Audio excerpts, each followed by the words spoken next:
اور قرآن مجید نے فرمایا کہ کما ارسلنا فیکم رسولا منکم یتلو علیکم آیاتنا، فرمایا ہم نے یہ رسول تمہارے درمیان بھیجے ہیں جو تم پر ہماری آیات کو تلاوت کرتے، تم پر ہماری آیات کو۔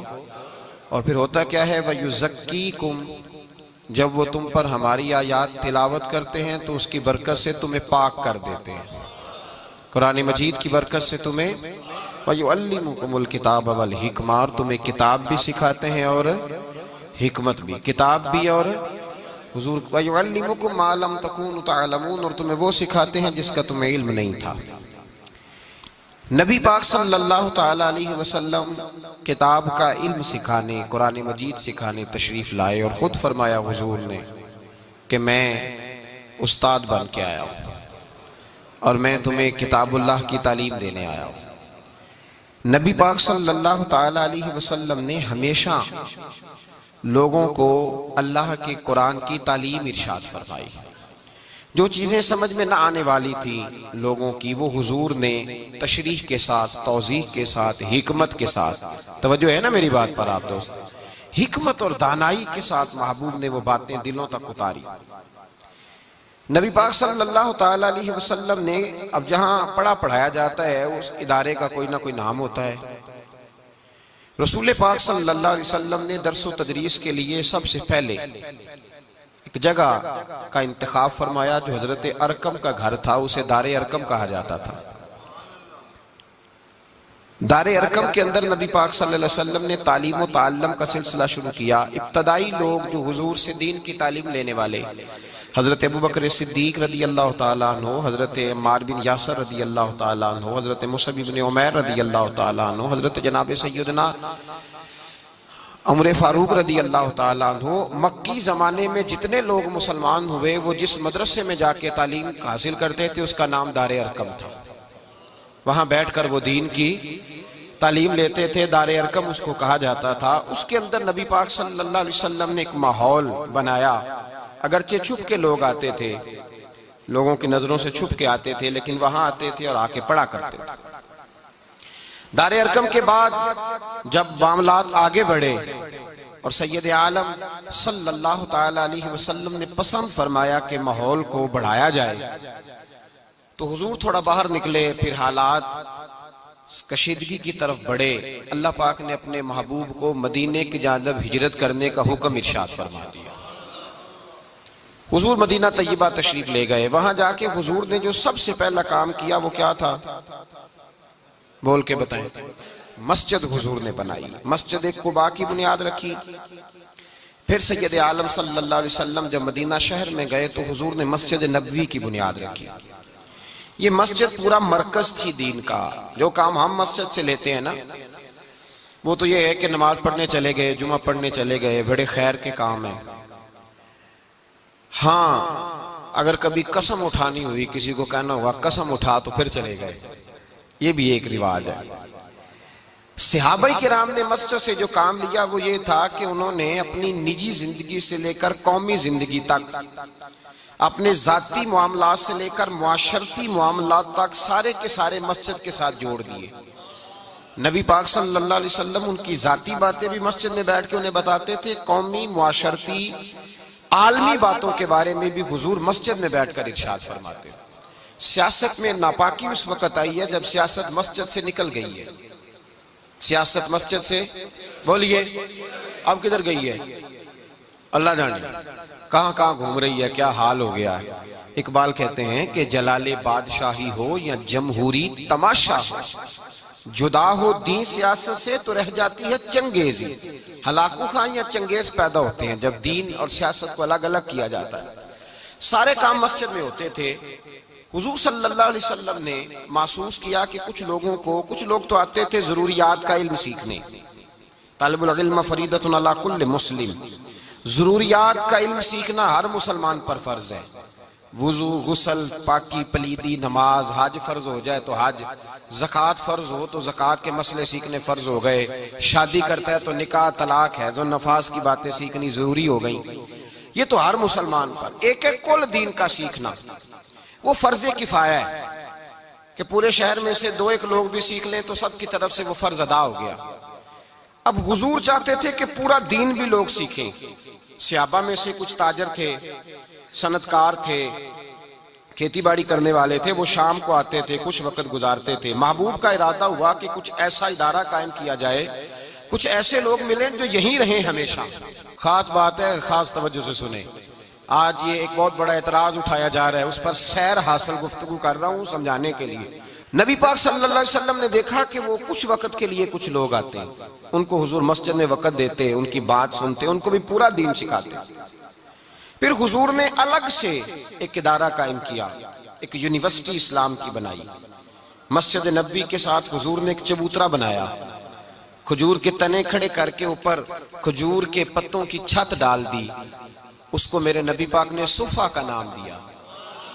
70 سے لے کر 400 تک صحابہ، 70 سے لے کر صحابہ کی بات کریں گے تو اللہ بڑا راضی ہوگا. اتنی بڑی تعداد، 70 سے 400 تک صحابہ تھے جو صبح سے شام تک اس جگہ پہ رہا کرتے تھے اور میرے نبی پاک سے قرآن و حدیث کا علم سیکھا کرتے تھے.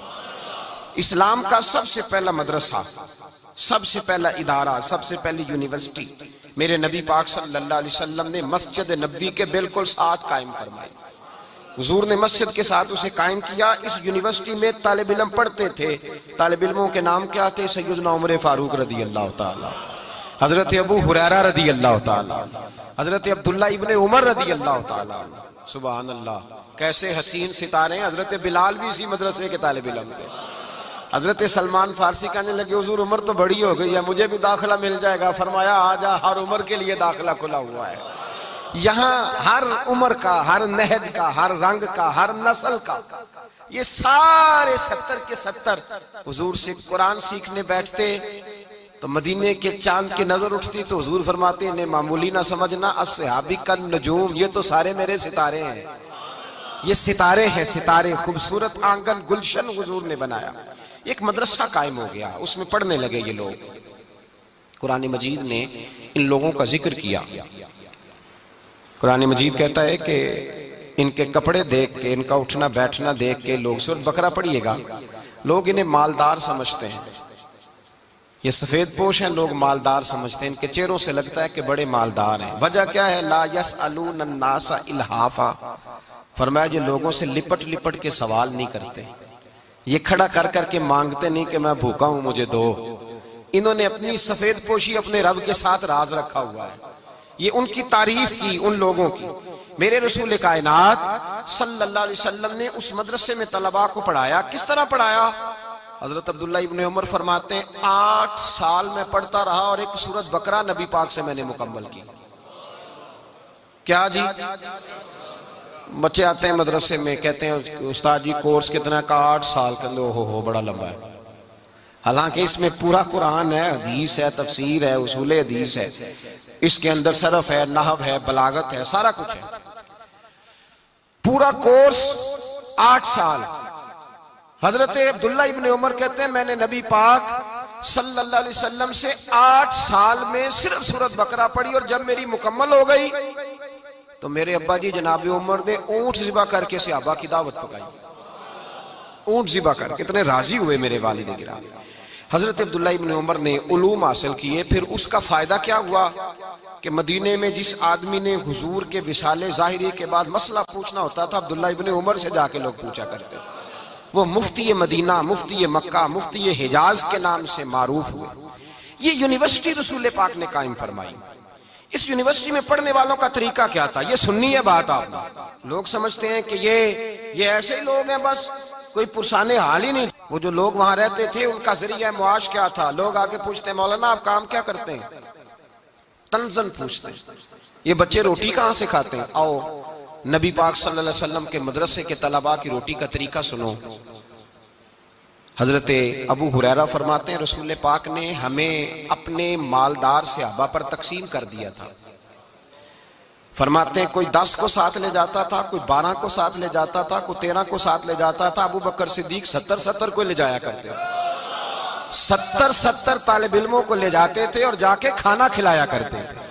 اور فرماتے ہیں جب صحابہ کے باغوں میں کھجوریں پکتی اور جب انگور پکتے تو کہتے ہیں جہاں صحابہ صفہ کا چبوترا تھا، جہاں مدرسہ تھا، وہاں صحابہ نے ایک رسی باندھ دی تھی جس کے باغ میں تازہ کھجوریں پکتی تھی، وہاں لا کے لٹکایا کرتا تھا، وہ تازہ انگور وہاں لا کر کے لٹکایا کرتا تھا، طالب علم کھاتے تھے، وہ بھی خوش ہوتے تھے، رسول پاک بھی راضی ہوا کرتے تھے۔ یہ مدرسہ تھا، مدرسہ۔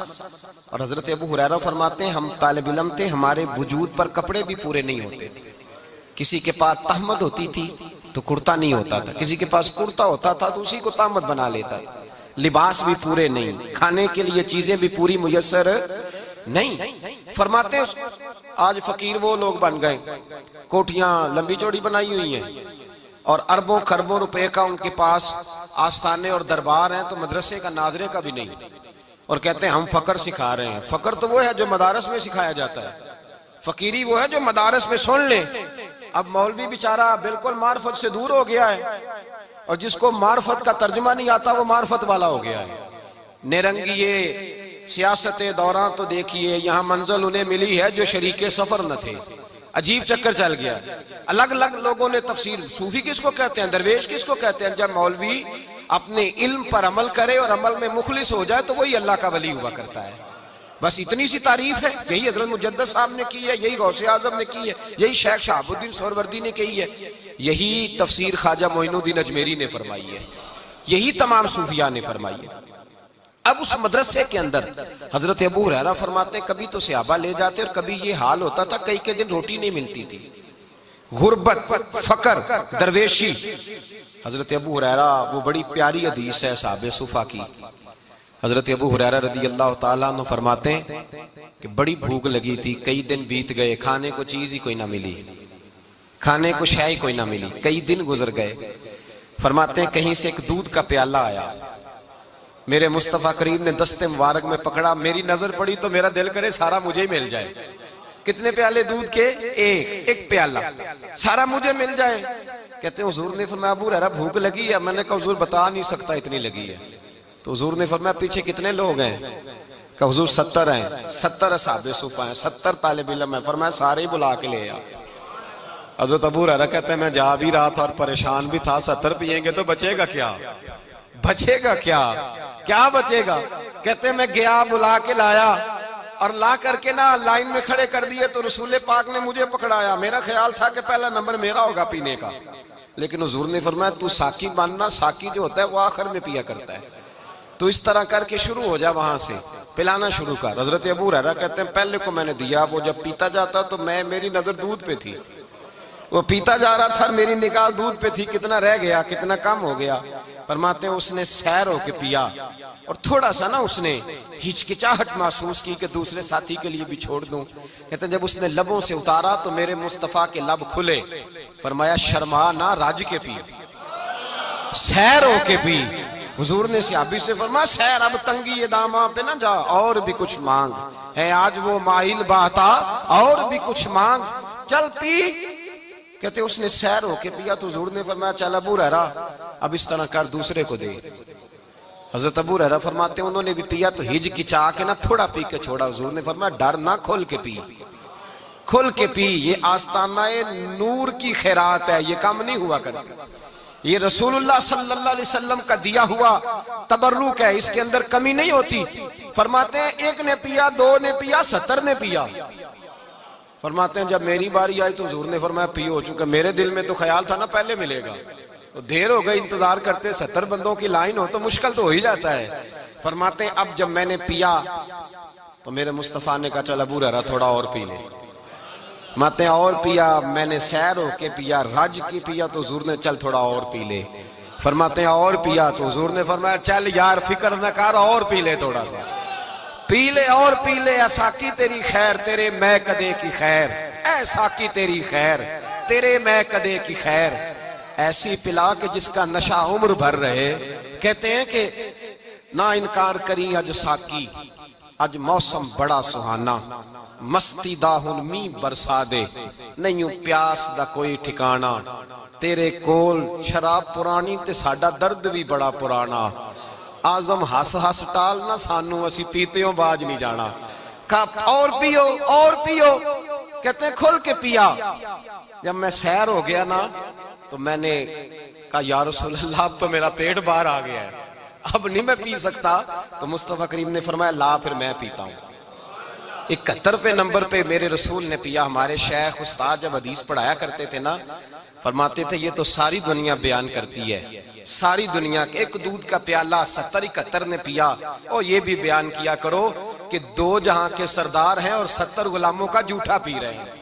یہ بھی بیان کیا کرو مصطفیٰ کی یہ عاجزی بھی بیان کیا کرو کہ 70 کا جھوٹا حضور نے پیا اور امت کو درس دیا میرے مصطفیٰ نے کہ میرے مومن کے جھوٹے میں اللہ نے شفا رکھی ہوئی ہے.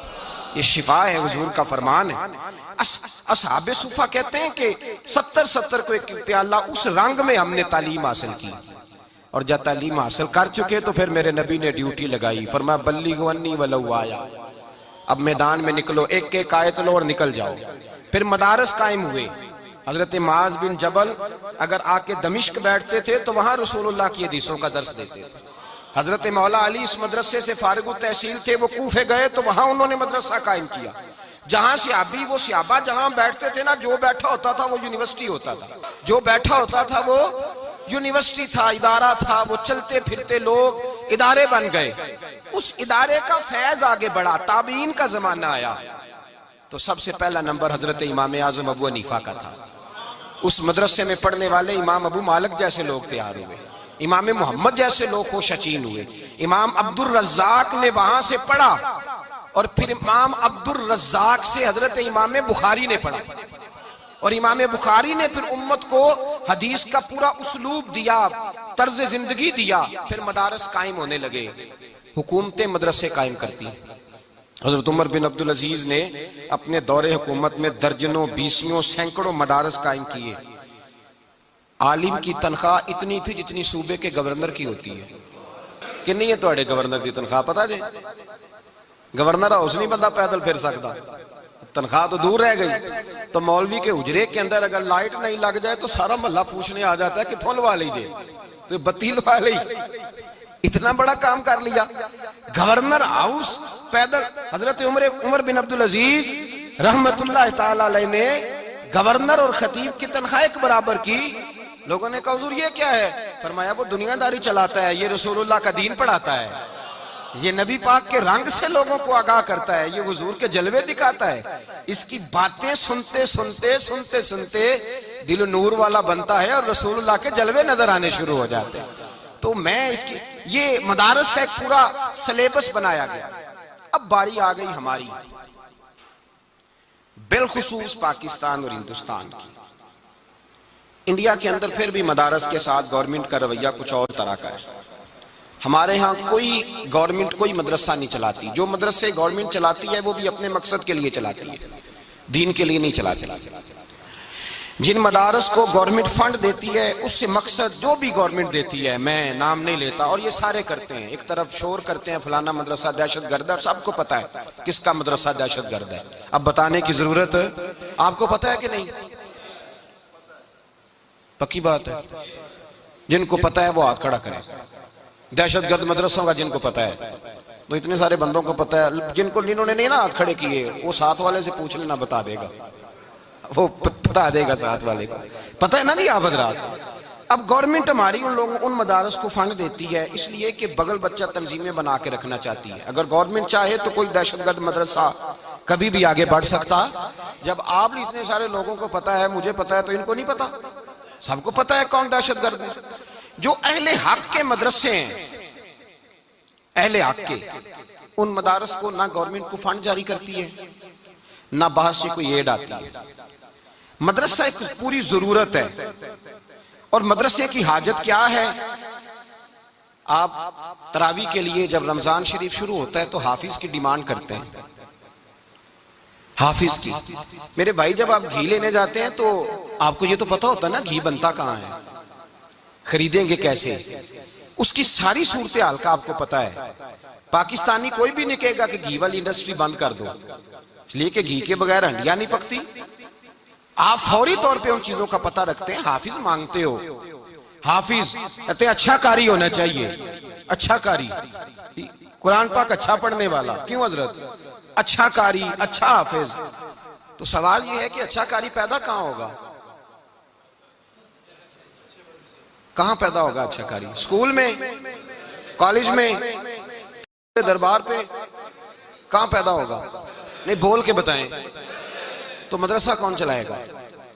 مدرسے کے ساتھ تو رویہ یہ ہے کہ لوگ زکوٰۃ کے پیسے دینے آتے ہیں مدارس میں، زکوٰۃ کے، اور اس پر بھی ان کا خیال یہ ہوتا ہے کہ جمعے والے دن 10 دفعہ اعلان کیا جائے کہ ہم نے مدرسے کو زکوٰۃ دی ہے، حالانکہ زکوٰۃ تو اس آدمی کی نیکی ہے جو آپ سے وصول کر رہا ہے۔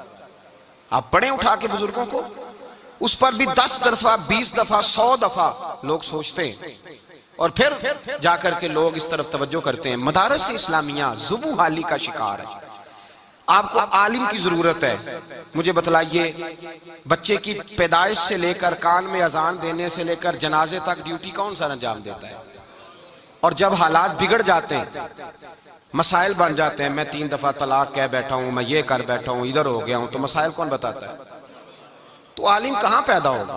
اگر وہ انڈسٹری بند کر دی جائے جہاں عالم نے پیدا ہونا ہے، اس کے ساتھ ہمارا تعلق ہی کوئی نہ رہے، تو علماء کیسے پیدا ہوں گے؟ قاری کیسے پیدا ہوں گے؟ حفاظ کیسے پیدا ہوں گے؟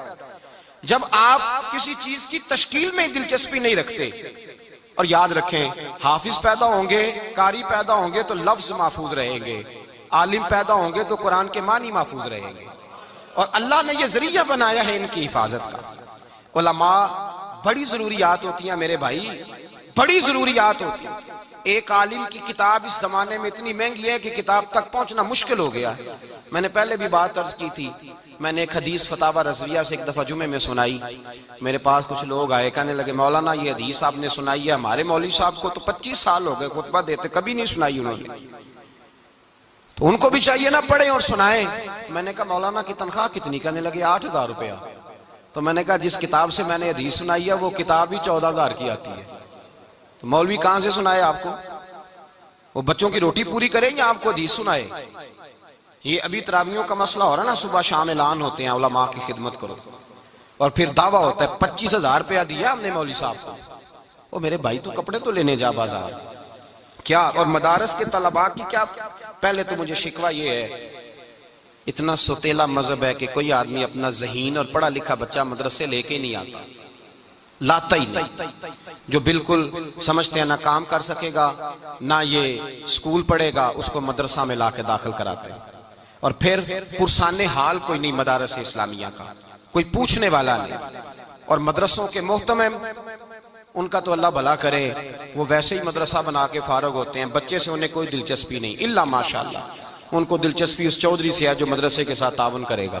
سب کی بات نہیں کرتا، بچوں کا ان کے شعور کو کس نے بیدار کرنا ہے، ان کو آگے کس نے لے کے جانا ہے۔ کبھی کبھی مدرسوں کا کھانا چیک کیا کریں جا کے، کبھی چیک کریں کسی مدرسے میں لنگر کیا پکتا ہے، آپ کے ہوش اڑ جائیں گے، ہوش اڑ جاتے ہیں۔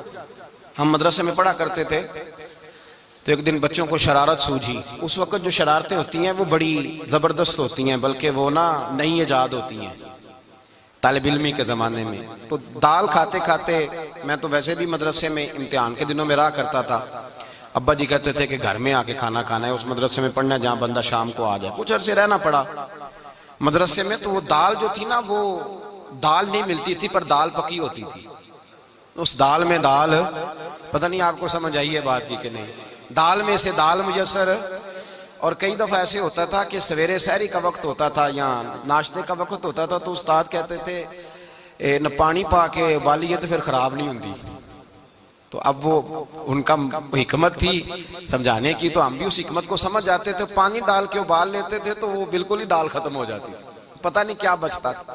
تو محتمم صاحب جو تھے، پرنسپل صاحب، وہ آئے صبح وزٹ کرنے ناشتے کے وقت، تو بچوں نے بحث چھیڑ دی، علمی بحث، ایک علمی بحث ہونے لگی۔ کچھ بچے کہنے لگے جائز ہے، کچھ کہنے لگے ناجائز ہے، وہ جائز ہے ناجائز ہے، جائز ہے ناجائز ہے، بحث ہو رہی۔ استاد جی کھڑے ہو گئے، انہوں نے کہا مجھ سے پوچھ لو بیٹے کیا جائز اور کیا ناجائز ہے۔ تو جس نے یہ شرارت تیار کی تھی نا، وہ کھڑا ہو گیا، جس نے تیار کی تھی اور سنانا چاہ رہا تھا۔ وہ کہنے لگا استاد جی ہمارے درمیان بحث چھڑ گئی ہے کہ جو ہمارے مدرسے میں دال پکتی ہے اس سے وضو جائز ہے کہ ناجائز ہے۔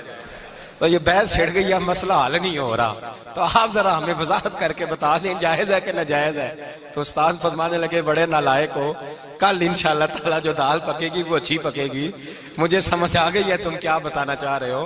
یہ حال ہے مدارس اسلامیہ کا کہ وہاں کا کھانا آپ جا کے دیکھ کے تو حال کوئی نہیں, بچوں کے رہن سہن کے معاملات گڑبڑ. تو آپ جب سب سے بڑا گورنمنٹ تو سرپرستی نہیں کر رہی, اور ضرورت کتنی ہے. میں ذمہ داری سے بات کہہ رہا ہوں, میں خود غلام ہوں ایک آستانے کا, میں خود نوکر ہوں, لیکن میرے بھائی دین کو جب بھی ضرورت پڑی ہے نا, ہزار تنقید کریں, علماء میں آپ ہزار خامیاں تلاش کریں, لیکن آج بھی دین پر جب کڑا وقت آتا ہے, جب حکومتیں, سیاستدان, ظالم دین کے خلاف بات کرتے ہیں, تو جو طبقہ سب سے پہلے بولتا ہے وہ علماء کا طبقہ ہے. اپنی بے سر و سامانی کے عالم میں, غریبی کے عالم میں علماء کھڑے ہو جاتے ہیں, احتجاج ہوتا ہے. پیرانے عظام تو اللہ ماشاءاللہ اچھے اچھے لوگ بھی ہیں, لیکن پیر تو کسی نہ کسی پارٹی سے وابستہ ہے.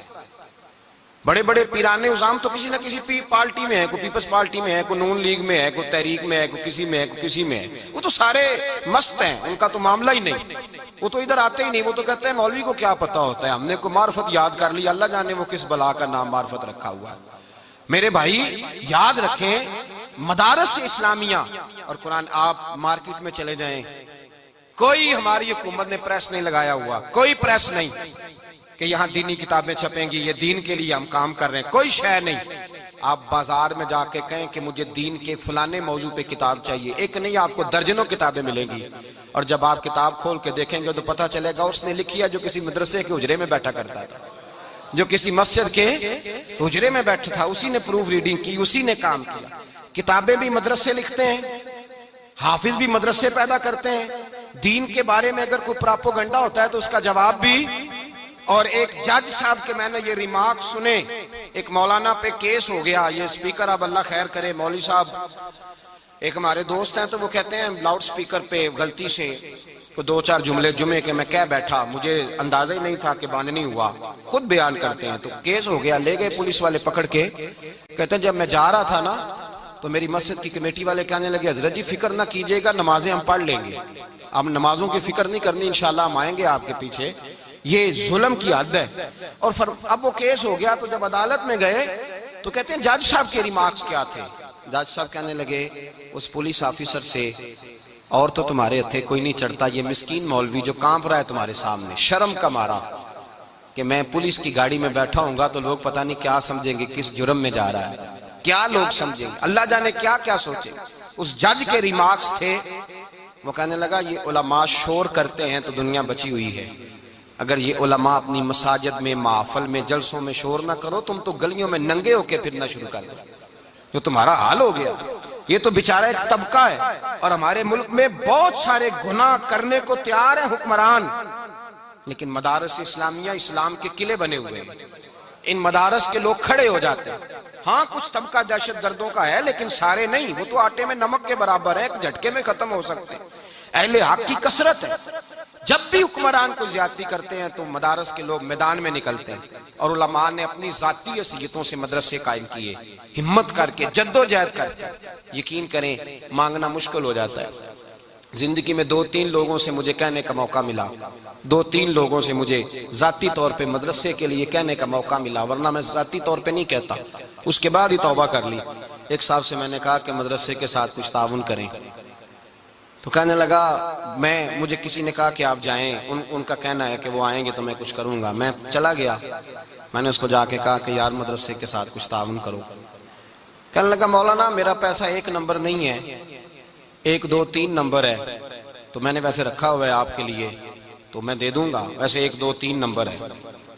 میں اس شخص کی شکل دیکھی اور میں اپنے وجود میں سوچنے لگا کہ یار اس نے کس طرح کا رویہ اختیار کیا, کس طرح کا رویہ اختیار. ایک صاحب 1 سال مدرسے میں پیسے دینے آئے تو مجھے کہنے لگے میں ہر سال آیا کروں گا. اگلا سال آیا تو حالات ہر سال کشیدہ نظر آتے ہیں ہمیں.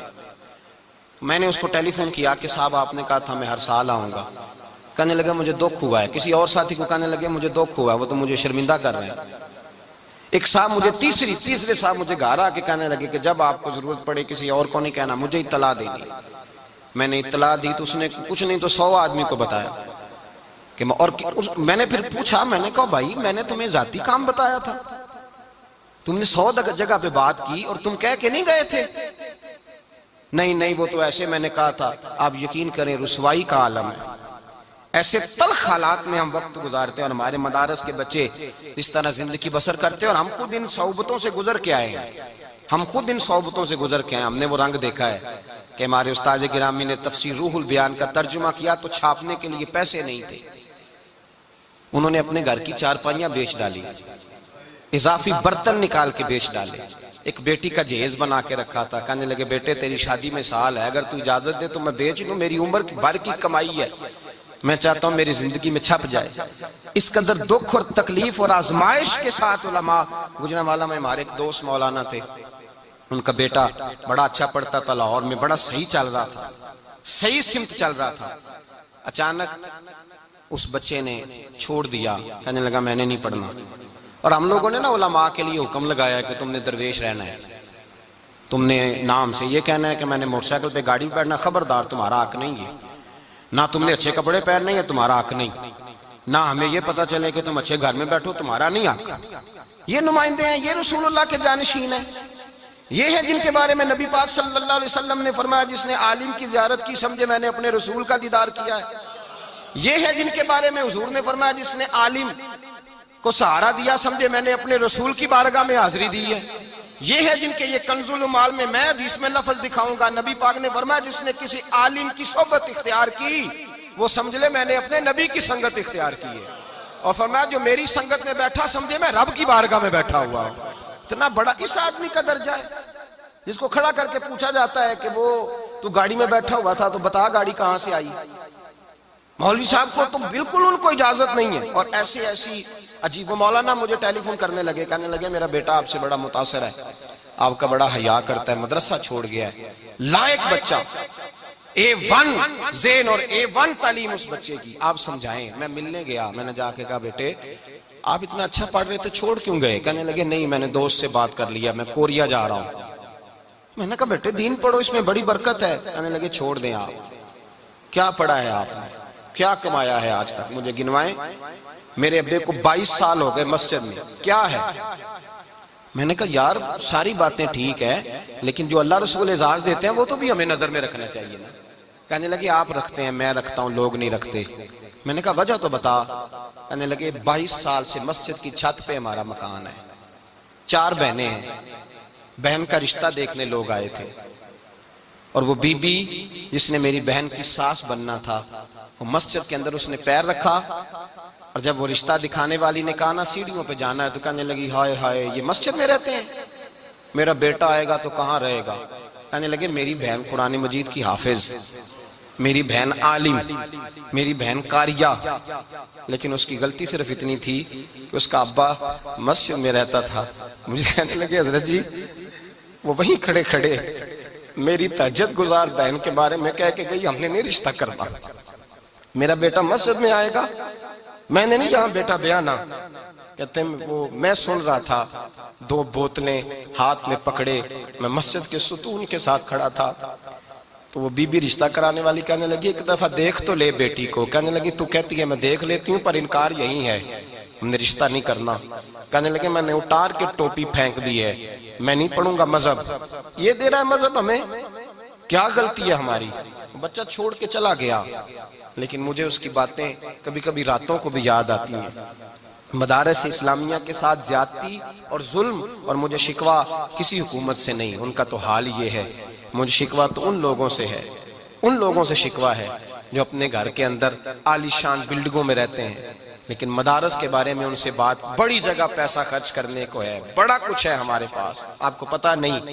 یہ جو مدرسہ ہوتا ہے یہ رسول اللہ کے مدرسے کا فیض ہوتا ہے، یہ مدرسہ میرے نبی کی چاہت ہے، یہ مدرسہ میرے رسول نے بنایا ہے، اس مدرسے کے سب سے پہلے بانی اور محتمم کا نام محمد عربی ہے، یہ مدرسہ رسول اللہ صلی اللہ تعالی علیہ وسلم کے جانشین پیدا کرتا ہے، یہ مدرسہ رسول اللہ کے پیغام کو عام کرتا ہے، یہ مدرسہ دین کے مخالفوں کے سامنے بند باندھتا ہے۔ اور ذمہ داری سے کہہ رہا ہوں، کسی کو اچھا لگے یا برا لگے، کسی شخص کو محسوس ہو یا نہ ہو، پیر تنقید کرتے ہیں تو کرتے رہے، سیاستدان وڈیرے اور چودھری برا کہتے ہیں تو کہتے رہے، ہمیں تو اتنا پتا ہے کہ مدرسے علماء نے بنائے ہیں، اور انشاءاللہ قیامت تک یہ بنتے بھی رہیں گے اور چلتے بھی رہیں گے، یہ کام ہوتا رہے گا انشاءاللہ تعالی۔ اس لیے کہ یہ دین کے قلعے ہیں، اور رسول اللہ کے دین کے قلعے میں کوئی دراڑ ڈال سکتا سوال ہی پیدا نہیں ہوتا کوئی دراڑ ڈال سکے۔ یہ مدارس، یہ وقار ہے رسول اللہ کے دین کا، یہ قائم رہیں گے انشاءاللہ، قائم ہوں گے انشاءاللہ تعالی، اور یہی چراغ جلے گا تو روشنی ہوگی۔ میرے رسول کریم صلی اللہ علیہ وسلم نے اور حضور نے کتنی عزت دی مدرسے کے طالب علم کو۔ میرے نبی پاک نے فرمایا جب کوئی دین کے رستے پہ چلتا ہے نا طالب علم، ابھی گھر سے نکلا ہے، عالم نہیں بنا، ابھی اس نے الف با بھی نہیں پڑھا، ابھی گھر سے چلا ہے، فرمایا وہ چلتا ہے طالب علم مدرسے کا تو رب کرے اپنے فرشتوں کو حکم دیتا ہے، رب فرماتا ہے وہ جا رہا ہے دین پڑھنے، جاؤ اس کے پیروں تلے جا کے اپنے پر بچھا دو، پیروں تلے پر بچھاؤ، اس لیے کہ وہ دین کے علم کے لیے نکلا ہے، حصول علم کے لیے۔ اور میرے اعلیٰ حضرت نے لکھا ہے اگر دین کا طالب علم قبرستان سے گزر جائے تو اللہ 40 دن کے لیے عذاب ہی اٹھا لیتا ہے، خالی گزر جائے فاتحہ نہ بھی پڑھے۔ تو کسی نے اعلیٰ حضرت سے کہا کہ حضور طالب علم گزر جائے تو، کہتے ہیں طالب علم گزر جائے تو عذاب اٹھ گا، تو اگر عالم ہی گزر جائے؟ تو اعلیٰ حضرت فرمانے لگے اس کے کرم کو سامنے رکھ کے بات کر رہا ہوں، اس کے فضل کو، کہ اگر علم پر عمل کرنے والا نیک اور پرہیزگار عالم دین قبرستان سے گزر جائے تو مجھے امید ہے اللہ ہمیشہ کے لیے عذاب دور فرما دے۔ اس لیے کہ نبی پاک صلی اللہ علیہ وسلم نے فرمایا عالم کے لیے بلوں میں چونٹیاں بھی دعا کرتی، پانی میں مچھلیاں بھی دعا کرتی، زمین آسمان کی ہر چیز عالم کے لیے دعا کرتی ہے۔ اور میرے مصطفیٰ کریم صلی اللہ علیہ وسلم نے فرمایا کسی اور پہ رشک نہ کرنا، اگر رشک کرنا، فخر کرنا، بڑے فخر سے اونچا ہاتھ کر کے کبھی نام لینا تو اس عالم دین کا نام لینا جسے اللہ نے قرآن و سنت کا علم دیا ہے، وہ سویرے بھی پیغام دیتا ہے، شام بھی دین کا پیغام دیتا ہے، جو صبح شام قرآن کی تعلیم دے اس پہ فخر کرو، کہا کرو واہ جی واہ کیا بات ہے۔ ہمارے ہاں کیا ہوتا ہے، کہتے اس کا تو بورڈ پہ نام آ گیا تو فلاں ہو گیا، تنقید ہوتی ہے، طنز ہوتی ہے۔ حضور نے فرمایا اپنے علماء، اور یہ بخاری مسلم ہے، فرمایا دو آدمیوں پر رشک کرو، ایک اس سخی پر جسے اللہ نے مال دیا ہو صبح شام خرچ کرے، ایک اس عالم پر جسے اللہ نے قرآن کا نور دیا ہو صبح بھی درس دے شام بھی درس دے۔ تو فخر والے لوگ، مدارس قلعے ہیں دین کے، یہ قائم رہیں گے تو انشاءاللہ دین پھلے پھولے گا۔ محمود غزنوی کا نام سنا ہے؟ محمود غزنوی کہتے ہیں کہ میرے دل کے اندر نا 3 سوال ہمیشہ رہتے تھے، 3 سوال۔ اس میں کوئی شک نہیں کہ مدارس کے اندر کچھ حالات خراب ہیں، سکولوں میں حالات صحیح ہیں، بولیں، یونیورسٹیوں میں نشے نہیں بکتے، کالجوں کے اندر تباہیاں نہیں اتری ہوئی، تو بند کیوں نہیں کر دیا آپ نے یونیورسٹیاں؟ کالجز کیوں نہیں بند کر دیے؟ مدارس کی بات آتی ہے تو کہتے ہیں فلانی جگہ نقص واقع مدرسہ بند کر دو، کیوں بند کر دیں بھائی؟ جب کسی جگہ کوئی بیماری آتی ہے تو اس کا علاج ہوتا ہے، وہ حصہ کاٹ کے نہیں پھینکا جاتا۔ اگر کہیں قباحتیں ہیں تو قباحتیں صحیح کی جائیں، وہاں یہ نہیں ہوگا کہ ادارے بند کر دیے جائیں۔ محمود غزنوی بادشاہ تھے، محمود غزنوی کہتے ہیں میرے دل میں 3 شک پیدا ہو گئے، اور یہ شک جب پیدا ہو جاتا ہے تو بندے کو بڑا نقصان کرتا ہے، بے سکون بے قرار کرتا ہے۔ محمود غزنوی کہتے ہیں مجھے شک ہو گیا 3 باتوں کا، ایک یہ شک ہو گیا کہ واقعی میرا باپ سبکتگین ہے یا کوئی اور ہے، ایک یہ شک پیدا ہو گیا کہ قیامت قائم ہوگی بھی یا ایسی باتیں بنی ہوئی معاذ اللہ، ایک یہ شک پیدا ہو گیا کہ یہ جو مولوی حدیث بیان کرتے ہیں کہ علماء انبیاء کے وارث ہیں، پھٹے پرانے کپڑے ہیں، 4 بندے جانتے نہیں، رہنے کو اس کے پاس مکان نہیں، اور یہ حضور کا وارث ہے، یہ لگتا ہے مولویوں نے حدیث گھڑ لی ہے، خود بنا لی ہے۔ کہتے ہیں میرے دل میں 3 شک رہتے تھے۔ ایک رات میں سفر کے لیے نکلا تو میں ہندوستان کی گلی سے گزر رہا تھا، تو مدرسے کا ایک طالب علم سبق یاد کر رہا تھا، اور حال اس کا یہ تھا کہ ایک ہندو کھتری کی دکان تھی، اس دکان کے اندر دیا جل رہا تھا، تو چھوٹا سا روشن دان تھا، تو وہاں سے روشنی چھن چھن کے باہر آتی تھی، باہر روشنی ایک لاٹ ایک شعاع باہر نکلتی۔ وہ طالب علم کیا کرتا، جب سبق بھول جاتا نا تو اس روشنی کے سامنے آ کے کرتا، روشنی کے سامنے آ کر کرتا، عبارت دیکھتا، پھر بیٹھ کے یاد کرنا شروع کر دیتا، خوددار تھا۔ اب تو مجھے بڑا شکوہ ہے مدرسے والوں سے، بچوں کو بھکاری بنا دیا ہے، ختموں پہ بھیج کے تباہی اتار دی۔ شکایت ہے مجھے یا رب خدا بندان نے مکتب سے سبق شاہی ہے بچوں کو دے رہے ہیں خاک بازی کا، کوئی ضرورت نہیں، ان کو خودداری سکھاؤ۔ اور میں اپنے مدرسے کے بچوں کو یہ کہا کرتا ہوں، میں کہتا ہوں بیٹے سر اٹھا کے جیو گے تو اللہ تمہیں ہمیشہ سر اٹھانے کی توفیق دے گا، اگر ہاتھ پھیلاؤ گے تو ساری زندگی پھیلے رہے گا۔ وقار کے ساتھ جینا سیکھو، انقلاب آ جائے گا۔ عام دام برسر مطلب وہ بچہ وہاں شعاع میں جا کے سبق دیکھتا، پھر بیٹھ کے یاد کرنے لگتا، پھر بھولتا تو وہاں چلا جاتا۔ محمود غزنوی کہتے ہیں میری نظر پڑی، اس کے علم کا شوق دیکھ کر میں حیرت میں کھو گیا، مجھے بڑا اچھا لگا۔ کہتے ہیں میں نے بچے کو بلایا، میں نے کہا بڑا شوق ہے؟ کہنے لگا جی بڑا۔ تو میں نے کہا روشنی کوئی نہیں؟ کہنے لگے گھر غریب ہے، وہاں تو تیل نہیں، اور مدرسہ بھی غریب ہے، استاد صاحب کہتے ہیں دن کو تو روشنی ملے گی، رات کو نہیں ملے گی، ایک آدھ گھنٹہ شام میں چراغ ملتا ہے، رات کو نہیں۔ تو مجھے یہ پتا چلا تھا یہاں روشنی ہے تو میں روز رات یہاں آ جاتا ہوں۔ محمود غزنوی بڑے خوش ہوئے، بڑی ساری لالٹین تھی، اس بچے کو دی، کہنے لگے بیٹے رکھ لو، اور اس آدمی کی میں نے ڈیوٹی لگا دی ہے، جب بھی تیل ختم ہو تم آنا، یہ تمہیں دے گا۔ بچے نے لالٹین پکڑی اور محمود کی طرف دیکھا تو بس دو جملے، جزاک اللہ خیرہ، اللہ تجھے بہتر جزا عطا کرے، یہ کہہ کے وہ بچہ چلا گیا۔ محمود کہتے ہیں پتہ نہیں اتنا سکون دل کو کبھی نہیں ہوا جتنا آج ہوا ہے، اتنی ٹھنڈک پہنچی، دو جملے، کوئی تعریف نہیں کی، کوئی قصیدہ نہیں پڑھا، اندر میرے سکون آ گیا۔ کہتے ہیں میں قربان جاؤں، رات کو جا کر میں بستر پہ لیٹا، دل کی آنکھیں بند، سر کی آنکھیں بند ہوئی تو دل کی کھل گئیں، مجھے مدینے والے محبوب کا دیدار نصیب ہو گیا۔ حضور میری خواب میں آئے، جلوے مہکنے لگے، خوشبوئیں بکھرنے لگیں، حالات بدلنے لگے، اور کہتے ہیں نبی پاک نے ایک جملہ کہا اور میرے تینوں سوالوں کے جواب دے دیے۔ حضور نے فرمایا او سبکتگین کے بیٹے، آج تو نے میرے ایک وارث کی خدمت کی ہے، میں قیامت کے دن تیری سفارش کروں گا۔ فرماتے ہیں مجھے مسئلے کی سمجھ آ گئی کہ میرا باپ سبکتگین ہے، قیامت قائم ہوگی، اور علماء واقعہ انبیاء کے وارث ہیں۔ محمود کہا کرتے تھے کہ میں سمجھ گیا ہوں جتنا رب مدرسے کی طرف توجہ کرنے سے راضی ہوتا ہے، اور فرماتے ہیں میں سمجھ گیا ہوں۔ آج تو لوگ کہتے ہیں نا جس طرح کا مرضی نعت کا ہے اس سے نعت سنو، مدینے چلے جائیں گے۔ مدینے والے کہتے ہیں تو مدارس سے پیار کر، ہم تجھے مدینے بلائیں گے بھی، دیدار کرائیں گے بھی۔ یہ جلوے ملتے، مدارس کو مضبوط کریں، علم سے مقابلہ ہے معاشرے میں، اور ہماری جماعت میں بالخصوص مدارس کا فقدان ہے۔ میں یہ نہیں کہہ رہا کمی ہے، فقدان ہے، دور دور تک علماء نہیں ملتے۔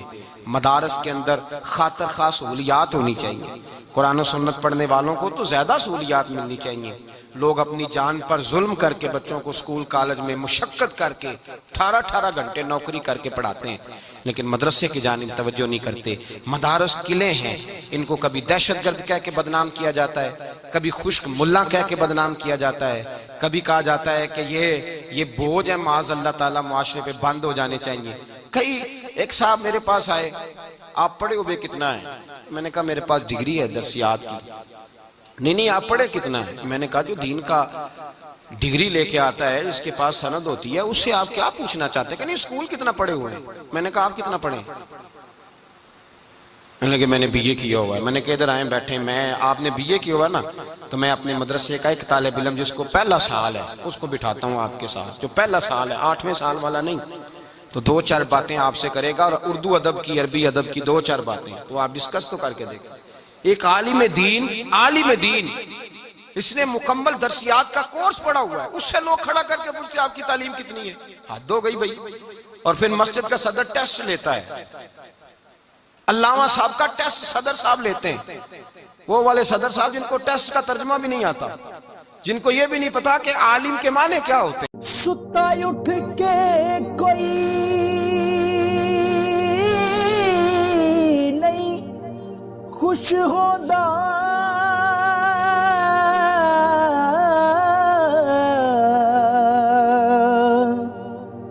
بڑے ستے جگا کے میں ویکھیا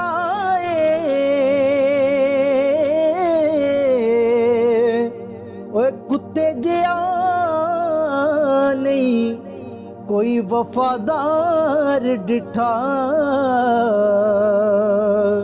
تے ٹکر سکا بھی پا کے ویکھ آئے۔